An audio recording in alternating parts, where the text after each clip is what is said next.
देखिए दोस्तों, आज की इस वीडियो में हम लोग गोलीय दर्पण के लिए सूत्र का निगमन करेंगे। सूत्र सभी को पता है कि 1/f बराबर 1/v प्लस 1/u होता है, लेकिन ये किस प्रकार से इसकी व्युत्पत्ति हुई है, किस प्रकार से ये सूत्र बना है, उसके बारे में आज हम लोग इस वीडियो में चर्चा करेंगे। देखिए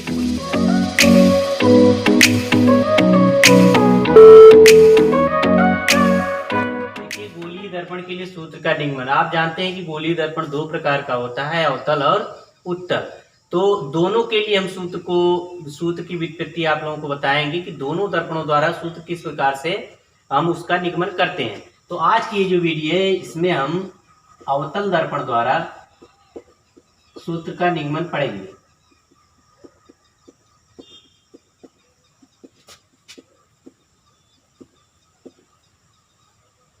तो आज की जो वीडियो है, इसमें हम लोग अवतल दर्पण के लिए सूत्र का निगमन पढ़ेंगे। चलिए शुरू करते हैं। देखिए, ये है हमारा अवतल दर्पण। इसको हम थोड़ा कोने बना रहे हैं ताकि आपको समझाने में आसानी हो। ये है हमारा अवतल दर्पण, ठीक है। आप जानते हैं कि अवतल दर्पण में परावर्तक दबा हुआ होता है और कलई इसकी बाहर की तरफ होती है। तो ये है हमारा दर्पण का ध्रुव, और इधर हम मान ले रहे हैं यहाँ हमारा वक्रता केंद्र है, और यहाँ पर क्या है, इसका मुख्य फोकस है, ठीक है। तो देखिए, सूत्र उत्पत्ति के लिए आपको करना क्या है, हम यहाँ पर वस्तु मानेंगे, ठीक है। वस्तु को मानेंगे हम। वस्तु हमारी है सी से परे, यानी कि अनंत और वक्रता केंद्र के मध्य में कहीं वस्तु रखी गई है। और आप जानते हैं कि इसका प्रतिबिंब कहाँ बनता है, दर्पण के ध्रुव और मुख्य फोकस के बीच में बनता है। दर्पण के मुख्य फोकस और इसके वक्रता केंद्र के मध्य में कहीं पर बनता है। तो देखिए, हम दो प्रकाश की किरण ले जा रहे हैं। पहली प्रकाश की किरण हम ले गए इसके वक्रता केंद्र से, और आप जानते हैं कि वक्रता केंद्र से गुजरने वाली प्रकाश की किरण जब दर्पण से टकराती है तो अपने मार्ग में वापस लौट जाती है जिस मार्ग से वो आई थी। और दूसरी प्रकाश की किरण हम लेंगे। देखिए, हम दूसरी प्रकाश की किरण इसके ध्रुव पर ले जा रहे हैं। इसके ध्रुव से टकराने वाली प्रकाश की किरण जितने एंगल से टकराती है उसी एंगल से फिर परावर्तित हो जाती है। आप सबने पढ़ा है परावर्तन किरण आरेख में। तो आप देख रहे हैं कि दोनों प्रकाश की किरणें जब दर्पण से टकराती हैं तो टकराने के बाद ये इस बिंदु पर काट रही है एक दूसरे को, तो यानी प्रतिबिंब जो है ए का ए डैश यहीं पर बनेगा। तो वस्तु का प्रतिबिंब यहाँ पर इस तरह से बनेगा ए डैश, और इसको हम बी डैश मान ले रहे हैं, ठीक है। तो अब देखिए, हम दर्पण के लिए सूत्र किस प्रकार से हम उसका निगमन करेंगे, ध्यान से देखिएगा। बहुत ही आसान है, आप आसानी से समझ जाएंगे। बस आप एक एक पॉइंट को ध्यान से देखिए। आप देख रहे हैं इस चित्र में त्रिभुज बन रहे हैं। कितने त्रिभुज बन रहे हैं, ढेर सारे त्रिभुज बन रहे हैं, लेकिन जिस त्रिभुज का हमको काम है हम उसी के बारे में आप लोगों को बताएंगे। त्रिभुज ए बी सी, ठीक है, इसको हम मान ले रहे हैं पहला त्रिभुज, और त्रिभुज ए डैश बी डैश सी, इसको मान ले रहे हैं हम दूसरा त्रिभुज। अभी इन्हीं दोनों त्रिभुजों का काम लगेगा, तो इसीलिए आप केवल इन दोनों त्रिभुजों पर ध्यान दीजिए, बाकी आपको कहीं ध्यान देने की जरूरत नहीं। तो आप देखेंगे पहले और दूसरे त्रिभुज में, तो पहले त्रिभुज का क्या नाम है, त्रिभुज ए बी सी, ठीक है। और दूसरे त्रिभुज का क्या नाम है, इसको हम मानेंगे ए डैश बी डैश और सी। ऐसा क्यों हम माने हैं, आप ध्यान दीजिए इन दोनों त्रिभुजों में। देखिए, दोनों त्रिभुज इस प्रकार से बन रहे हैं, ठीक है। इसको थोड़ा बड़े में हम समझाते हैं। दोनों त्रिभुज इस प्रकार से बन रहे हैं। यहाँ पर ए पॉइंट है, यहाँ पर बी है, यहाँ पर ए डैश है, और यहाँ पे बी डैश है, और ये हमारा वक्रता केंद्र है सी। अब आप ध्यान देंगे इन दोनों त्रिभुजों में, तो आप देखेंगे कि ये कोण इसके बराबर होगा। क्यों, क्योंकि ये दोनों शीर्षाभिमुख कोण है। जब कोई दो रेखाएं एक दूसरे को प्रतिच्छेदित करते हैं तो उस समय शीर्षाभिमुख कोण बराबर होते हैं। तो ये दोनों कोण शीर्षाभिमुख कोण है, तो ये दोनों आपस में बराबर हो जाएंगे, ठीक है। और आप देख रहे हैं कि यहाँ वस्तु जो रखी जाती है हमेशा 90 डिग्री पर, तो यहाँ 90 अंश का कोण बनेगा, और जो यहाँ प्रतिबिंब हमारा बन रहा है ये भी कितने डिग्री पर बनेगा, 90 डिग्री पर। तो ये कोण इसके बराबर हो गया, ठीक है। और आप जानते हैं कि जब किन्हीं दो त्रिभुजों में दो कोण बराबर होते हैं तो तीसरा तो अपने आप बराबर हो जाएगा, यानी यहाँ जो कोण बनेगा वही कोण यहाँ पर भी बनेगा, ठीक है। अगर यहाँ हम x डिग्री का एंगल बना रहे हैं तो यहाँ भी कितना बनेगा, x डिग्री का एंगल। तो आपने देखा कि दोनों त्रिभुजों में तीनों कोण बराबर हैं। जब किसी त्रिभुज के तीनों कोण बराबर होते हैं तो आप जानते हैं कि वो त्रिभुज क्या होता है, समरूप होता है। तो इस प्रकार से त्रिभुज ए बी सी समरूप हो जाएगा त्रिभुज ए डैश बी डैश सी, ठीक है। पहला त्रिभुज दूसरे त्रिभुज के समरूप हो गया। अब देखिए, जब कोई त्रिभुज समरूप होता है तो उसमें हमको क्या चीजें मिलती है। आपने पढ़ा होगा गणित में कि जब कोई दो त्रिभुज समरूप होते हैं तो उनकी संगत भुजाओं का अनुपात आपस में बराबर होता है। संगत भुजाएं कौन सी होती हैं? जैसे इसका लंब और इसका लंब, इसका आधार, इसका आधार, इसका कर्ण और इसका कर्ण, ये संगत भुजाएं होती हैं। तो इसमें आप देखेंगे कि ये जो हमारा ए बी है, इसका लंब ए बी, दोनों के लंब का अनुपात A B upon A dash B dash, ये किसके बराबर हो जाएगा? संगत भुजाओं का अनुपात बराबर होता है। तो एक भुजा हम ले लिए, कौन सी भुजा? लंब भुजा। आधार आप ले लीजिए, इसका बी सी और इसका क्या हो जाएगा? B dash C. तो B C upon B dash C, ये बन गया इक्वेशन नंबर फर्स्ट। ठीक है, A B upon A dash B dash, B C upon B dash C. ठीक है, लंब का अनुपात और आधार का अनुपात, दोनों का अनुपात बराबर हो जाएगा। ठीक है, ये पहला इक्वेशन बन गया। ठीक है, सबसे आसान तरीके से हम आप लोगों को बता रहे हैं। अब आप देखिए, अब हम और कौन सा त्रिभुज लेंगे, तो हमारा केवल एक समीकरण बना। एक समीकरण बनने से कभी भी जो है दर्पण का सूत्र का निगमन हो नहीं पाएगा। सूत्र के निगमन के लिए कम से कम हमको दो जो है इक्वेशन चाहिए। तो एक इक्वेशन तो हमारा बन गया। दूसरा इक्वेशन किस प्रकार से हम लेंगे? देखिए, आप देख रहे हैं कि त्रिभुज ए बी पी, ठीक है, ये पूरा बड़ा वाला त्रिभुज हम इधर दूसरी तरफ बना दे रहे हैं। यहाँ आप देखेंगे तो आपको समझने में आसानी होगा। ए बी और पी ये हमारा दर्पण का त्रिभुज, इसको छोटे बना दें।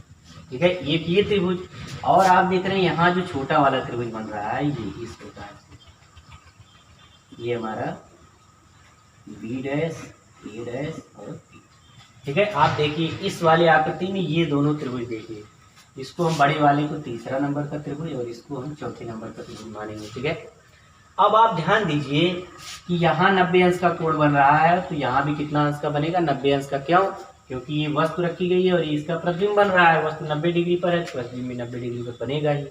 ठीक है, और आप देखेंगे कि परावर्तन किरण आरेख में आपने जाना है कि ध्रुव से जितनी डिग्री पर यहाँ जो है किरण आपतित होती है उतनी डिग्री पर परावर्तित होती है। यानी अगर यहाँ x डिग्री का एंगल बनेगा तो यहाँ भी कितने डिग्री का एंगल बनेगा? x डिग्री का। यानी ये दोनों एंगल आपस में क्या होंगे? बराबर हो जाएंगे। ठीक है, अब आप देखिए कि जब दो कोण आपस में बराबर हैं तो यहाँ जो तीसरा कोण बनेगा ये भी आपस में बराबर हो जाएगा, है ना? क्यों? क्योंकि त्रिभुज के तीनों कोणों का योगफल 180 अंश होता है। तो अगर इन दोनों कोणों का योगफल दोनों में बराबर है तो तीसरा अपने आप बराबर हो जाएगा। तो जब तीनों कोण आपस में बराबर हैं तो ये दोनों त्रिभुज भी क्या हो जाएंगे? समरूप। ठीक है, तो हम लिखेंगे, इसको मिटा दे रहे हैं। तो आप देखिए इन दोनों त्रिभुजों में आप देखेंगे त्रिभुज यहाँ हम लिख दे रहे हैं इसमें।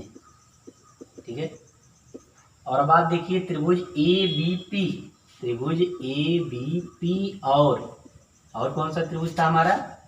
ए बी पी और ए डैश बी डैश पी, ए डैश बी डैश पी में इन दोनों में क्या हमको मिला? समरूपता मिला। तो ए बी पी किसके समरूप होगा?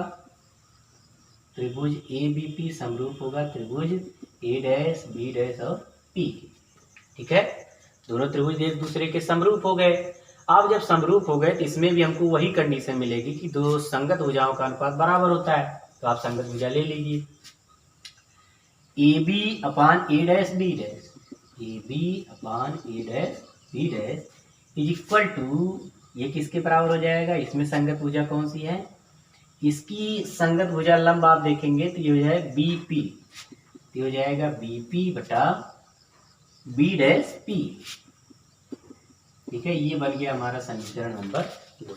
ठीक है, दोनों के लंब का अनुपात, दोनों के आधार का अनुपात बराबर हो गया। तो यहाँ से आप लोगों ने दो समीकरण जाना, दो समीकरण जहाँ हमारा बना। ठीक है, उसके बाद बहुत ही आसान है व्युत्पत्ति करना। आप देखिए पहले और दूसरे समीकरण में कुछ कॉमन दिखाई दे रहा है। आप देखेंगे यहाँ A B upon A dash B dash है और यहाँ भी A B upon A dash B dash है। तो चूंकि दोनों में A B upon A dash B dash है तो इसका जो दायां पक्ष होगा ये भी तो आपस में बराबर हो जाएगा। अगर हम दोनों की तुलना करें तो हम लिखेंगे समीकरण 1 और 2 से, समीकरण 1 और 2 की तुलना करने से, या कुछ भी आप लिख दिए, से लिख दिए तब भी ठीक है, तुलना करेंगे तो यहाँ से B C upon B dash C किसके बराबर हो जाएगा? B P upon B dash P के। ठीक है, बहुत ही सरल है, बस आप केवल देखते जाइए, कोई चीज़ कठिन नहीं होती, बस आप उस पर ध्यान दीजिए। अगर आप ध्यान देंगे तो हर चीज़ आपके लिए सरल। बस आपके पास जिज्ञासा होनी चाहिए, किसी चीज़ को जानने के लिए दृढ़ इच्छा होनी चाहिए। जब तक आप उस पर ध्यान नहीं देंगे, जब तक आपको जो है उसके जानने के प्रति इच्छा नहीं होगी, तब तक आप उस चीज़ को जान नहीं सकते। तो आप ध्यान दीजिएगा, BC पॉइंट हमारा कहाँ है, ये। तो देखिए BC, अब हमको प्रूव क्या करना है, हमको ये निकालना है ना, 1/f बराबर 1/u प्लस 1/v। यानी यहाँ पर जितनी भी दूरियां हैं सबको हमको F, V और U के रूप में कन्वर्ट करना पड़ेगा। F क्या है, फोकस दूरी, U क्या है, वस्तु की दूरी, और V क्या है, प्रतिबिंब की दूरी। तो देखिए BC पॉइंट हमारा ये है, तो इसको हम किस रूप में चेंज करें कि हमको F, U या V के रूप में ये बदल जाए। तो BC को हम लिख सकते हैं, BC को क्या लिख सकते हैं, BC को हम लिख सकते हैं BP माइनस CP। पूरी BP दूरी में से अगर हम CP को माइनस कर दें तो ये हमारा BC बचेगा, तो लिख दिए हम BP माइनस CP, ठीक। और B' को हम क्या लिख सकते हैं, इसको लिख सकते हैं CP और माइनस CP। पूरी दूरी में से B' दूरी हम घटा देंगे तो ये हमारा बचेगा B', ठीक है। देखते जाइए, कुछ कठिन नहीं। अब देखिए BP यहाँ पे दूरी है, तो BP दूरी ये तो हमारी पूरी वस्तु की दूरी है, तो इसको आप रहने दीजिए, ठीक है। अब देखिए B' ये तो हमारी प्रतिबिंब की दूरी है, तो इसको भी आप रहने दीजिए, कुछ नहीं करना है इसमें, बस केवल आपको इसी को चेंज करना है। अब आप देखिए BP क्या है, BP है ये हमारी वस्तु की दूरी। तो आप जानते हैं कि वस्तु की जो दूरी होती है उसको हम किससे रिप्रेजेंट करते हैं, U। ये क्या है, हमारी वस्तु की दूरी। और प्रतिबिंब की दूरी क्या होती है, प्रतिबिंब की दूरी आप जानते हैं उसको हम V से रिप्रेजेंट करते हैं। और फोकस दूरी किससे रिप्रेजेंट की जाती है, फोकस दूरी को F से रिप्रेजेंट करते हैं। लेकिन जब हमने आपको चिन्ह परिपाटी बताया तो उसमें ये भी बताया था कि दर्पण के सामने की सभी दूरियां ऋणात्मक होती हैं अवतल दर्पण में। तो ये जो वस्तु की दूरी है ये हो जाएगा -U, ये भी माइनस, ये भी माइनस, यानी ये जो तीनों दूरियां हैं ये तीनों ऋणात्मक होती हैं। तो अब देखिए BP क्या है, BP है हमारी वस्तु की दूरी, तो वस्तु की दूरी को U से रिप्रेजेंट करते हैं, यानी ये हो जाएगा -U। और उसके बाद माइनस CP क्या है, CP हमारी वक्रता त्रिज्या है, ठीक है।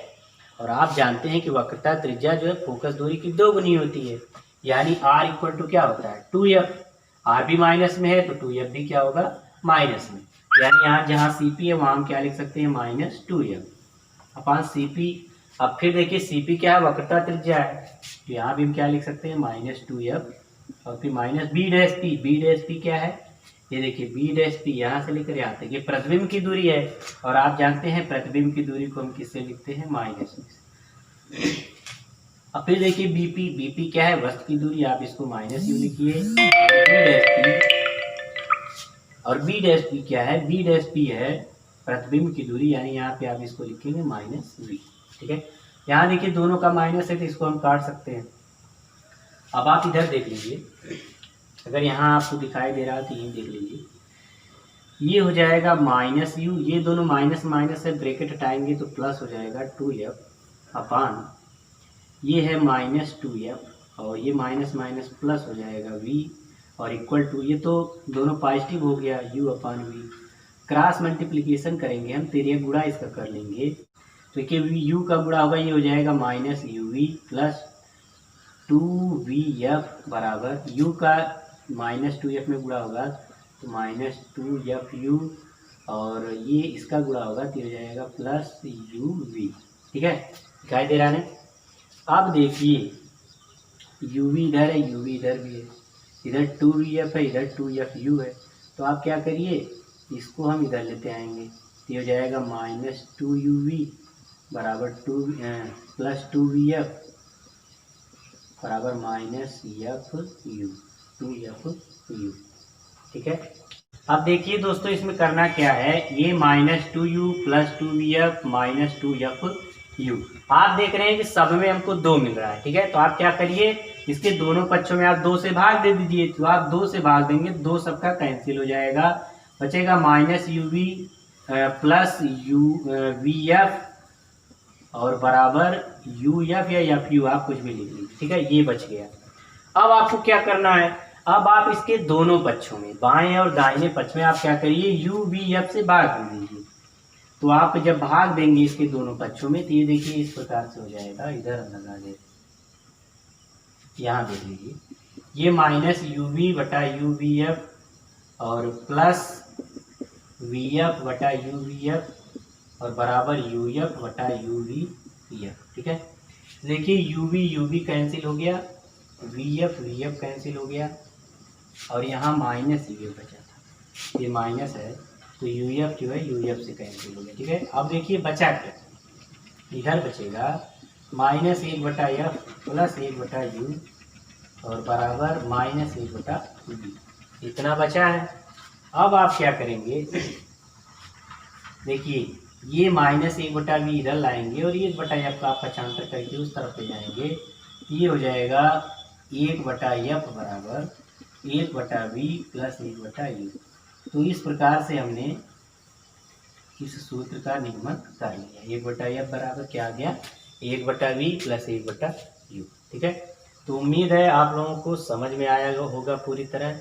अगर किसी भी प्रकार की आप लोगों को दिक्कत होती है तो आप लोग वीडियो को एक बार फिर से देख लीजिए। ठीक है, शुरू से एक बार देखिए अंत तक, आपको पूरा समझ में आ जाएगा। ठीक है, तो अगले वीडियो में हम लोग उत्तल दर्पण द्वारा इसी सूत्र का निगमन करेंगे कि उत्तल दर्पण में इस सूत्र का निगमन किस प्रकार से होता है। ठीक है, चलिए मिलेंगे आपसे अगले वीडियो में, तब तक के लिए धन्यवाद।